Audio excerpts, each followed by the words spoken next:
আমরা আশা করছি যে বাংলাদেশের যে পরিস্থিতি সেই পরিস্থিতির উন্নতি হবে। ওখানে যেভাবে হিন্দুদের উপর আক্রমণ হচ্ছে, এই আক্রমণ বাংলাদেশের জন্যও ভালো না, কারণ বাংলাদেশের যে ছবি বা চিত্র গোটা বিশ্বের সামনে উঠে আসছে, তাতে সংখ্যালঘুদের উপর অত্যাচারকারী একটি দেশ হিসেবে উঠে আসছে। এটা বাংলাদেশের আগামী দিনে ইকোনমিক ডেভেলপমেন্টের জন্য, অর্থাৎ অর্থনৈতিক উন্নয়নের জন্য মোটেও সুখকর নয়।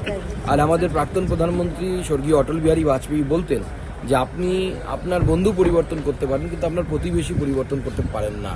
বাংলাদেশ আমাদের প্রতিবেশী, এটাকে যেমন আমরা সত্যটাকে পরিবর্তন করতে পারবো না, বাংলাদেশও সেরকম পরিবর্তন করতে পারবে না যে ভারতবর্ষ তার প্রতিবেশী। তো স্বাভাবিকভাবে আমার মনে হয় বাংলাদেশ এবং ভারতকে সহাবস্থানে থাকতে হবে। তার জন্য যেটা করা উচিত বাংলাদেশের জন্য, বাংলাদেশের অর্থনৈতিক উন্নয়নের জন্য বাংলাদেশের সেটা করা উচিত।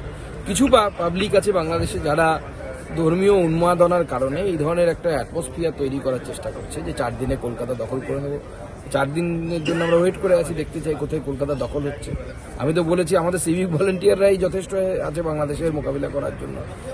কিছু লোকের আইডিয়া নেই বিশ্বের 4র্থ বৃহত্তম সৈন্য শক্তি, তার ক্ষমতা কি, তার কতগুলো এয়ারক্রাফট আছে, এই সম্পর্কে যদি আইডিয়া যাদের থাকে না, যারা মূর্খের স্বর্গে বাস করছে, তারা এই ধরনের উন্মাদনার পরিবেশ তৈরি করতে চায়। এবং এই উন্মাদনার পরিবেশ কিছুদিনের জন্য আপনার জন্য সুখকর হতে পারে, কিন্তু যখন আপনি দেখবেন যে পেটে ভাত জুটছে না, দৈনন্দিন ব্যবহারের জিনিসপত্রের দাম অনেক আকাশ ছোঁয়া, তখন সমস্ত উন্মাদনা বেরিয়ে যাবে।